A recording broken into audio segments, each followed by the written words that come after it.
Sir 75% नौकरी की आपने बात की थी, दूसरी पेंशन की, पहला तो पूरा हो गया, दूसरा कब तक? कैबिनेट ने प्रिंसिपल अप्रूवल जो ड्राफ्ट था 75% एम्प्लॉयमेंट का उसको दिया है।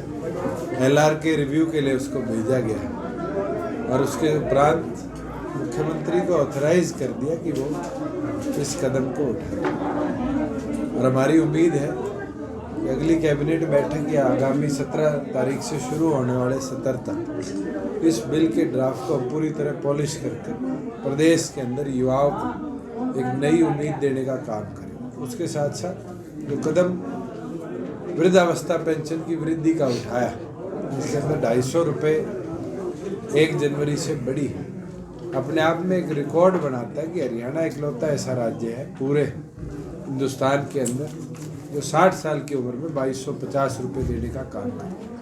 और 60 दिन के अंदर 250 रुपये की वृद्धि जो हुई है, अपने आप जो हमारा टारगेट है इस गठबंधन का, उसको हम अचीव करने में कामयाब रहेंगे। सर विधायकों की कुछ शिकायतें नहीं सुनते आप कि पहले दादा गौतम, अब देवेंद्र बबली ने कहा है कि अनिल विज के पास ये है कि आप उनकी सुननी हो। जहाँ समस्या देवेंद्र बबली की थी, वो कंसर्न टोहाना के एक पुलिस अधिकारी के माध्यम से, ना उस मामले के अंदर कदम उठाने की बात थी, तो उनसे चर्चा होने के बाद concern department home ministry Anil Vij के पास उनसे आग्रह किया गया है कि उसके ऊपर कदम उठाए।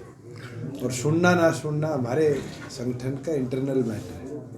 तमाम साथी मिलकर आगे बढ़ रहे हैं और एक ही सोच के साथ इस गठबंधन को आगे लेकर चल रहे हैं कि प्रदेश के अंदर स्थायी और स्थिर सरकार हम चलाने का काम करें। दुष्यंत जी, आप CAA का समर्थन करते रहे हो। बहुजन समाज पार्टी के लोगों का कहना है कि वो DNA बेस्ड NRC की मांग है उनकी। DNA टेस्टिंग की इतनी अवेलेबिलिटी है, वर्ल्ड ओवर भी नहीं होगी, जो 130 करोड़ लोगों की आबादी को DNA टेस्ट कर देगी। और केवल मात्र मुद्दे से अपने आप को अलग ले जाने के लिए चर्चा लोग करते हैं। मैं तो एक आग्रह करूँगा कि CAA का ड्राफ्ट जो लोग इस तरह की बात करते हैं वो पढ़ लें। उसके अंदर किसी की नागरिकता छीनने का अधिकार नहीं है। उसके अंदर तो ये है कि कोई रिफ्यूजी हमारे देश में बैठा है, उसको नागरिकता का आधार जल्द हम देने का संभव प्रयास करें। बजट कितना अनुरूप है आपके? मैं ये मानता हूँ हर वर्ग को इस बजट में छुआ है, खास तौर पर जो इनकम टैक्स के अंदर रिवीजन लाई गई है और एक ईज किया गया है, एक बड़े वर्ग को जो स्मॉल स्केल इंडस्ट्री है उसको एग्जम्पशन देने का जो प्रयास किया गया है, ये अपने आप में नए युवाओं को रोजगार के अवसर बनाने का मौका भी देगा। किसान के लिए भी जो पाइपलाइन के माध्यम से इरिगेशन बढ़ाया जाए, नाबार्ड का जो बजट बढ़ाया है, वो अपने आप में आप देखोगे कि आने वाले समय में इरिगेशन फैसिलिटी को और इम्प्रूव करेगा, जिससे हमारा फार्मर और आने वाले समय में समृद्ध होगा। और हमारे लिए तो खुशी की बात है कि पूरे बजट में सिर्फ एक ऐतिहासिक धरोहर की चर्चा करी गई कि राखी गढ़ी के समेत 4 और धरोहरों को राष्ट्रीय धरोहर के तौर पर डेवलप किया जाएगा। ये दिखाता है कि जो हमारा मुख्य घोषणा पत्र का हिस्सा था जननायक जनता पार्टी, भारतीय जनता पार्टी ने उसका सम्मान भी किया है।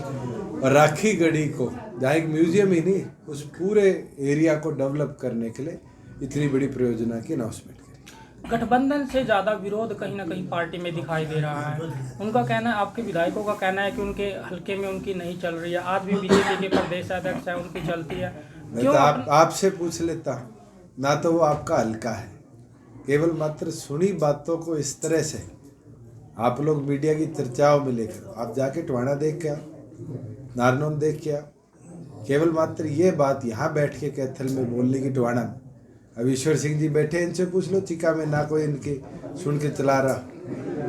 ये तो केवल मात्र मीडिया को भी मुद्दा मिला हुआ है। आप ये नहीं याद कराते कि HTAT को 50 किलोमीटर में कर दिया। आप ये नहीं बोलते कि आपने 75% का ड्राफ्ट ला दिया। आप ये नहीं बोलते कि हिंदी को हमने कोर्ट में लागू करा दिया। केवल मात्र इस तरह की बातों को बारी बारी मीडिया में लाना, ये दर्शा देता है कि आज के दिन जो काम सरकार कर रही है उसको दबाने के लिए इस तरह के दुष्प्रचार का उपयोग जो विपक्ष कर रहे हैं, कहीं ना कहीं आप उनका सहयोग कर रहे हैं। नहीं सर, खाली JJP के विधायकों की बात नहीं है, कैथल से BJP के विधायक हैं। मैं उनके पार्टी के बारे में क्यों बोलूं? ये तो मेरे वाले की बात कर रही थी।